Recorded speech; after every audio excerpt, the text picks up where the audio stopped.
نمائندہ خصوصی بہاولپور سے خبر دیں گے، پنجاب میں قبضہ مافیا اور جائیداد کے تنازعات ایک بڑی پیش رفت سامنے آئی۔ صوبے میں 575 سے زائد زیر التواء کیسز میں دیے گئے حکم امتناع ختم کر دیے گئے اور ان تمام مقدمات کو نئے قائم کردہ خصوصی ٹریبونلز کے سپرد کر دیا۔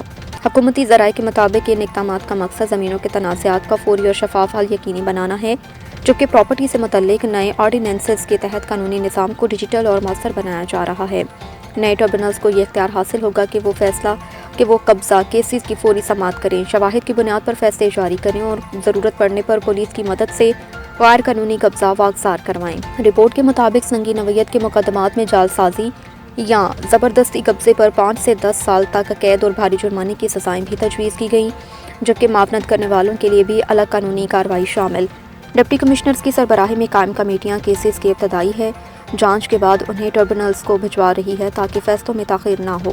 حکام کا کہنا ہے کہ اس نظام سے نہ صرف قبضہ مافیا کی روک تھام ہوگی بلکہ عام شہریوں کو بھی فوری انصاف میسر آئے گا۔ نمائندہ خصوصی بہاولپور کے مطابق یہ اقدام جنوبی پنجاب سمیت پورے صوبے میں زمینوں کے تنازعات کے حل کے لیے ایک اہم سنگ میل قرار دیا جا رہا ہے۔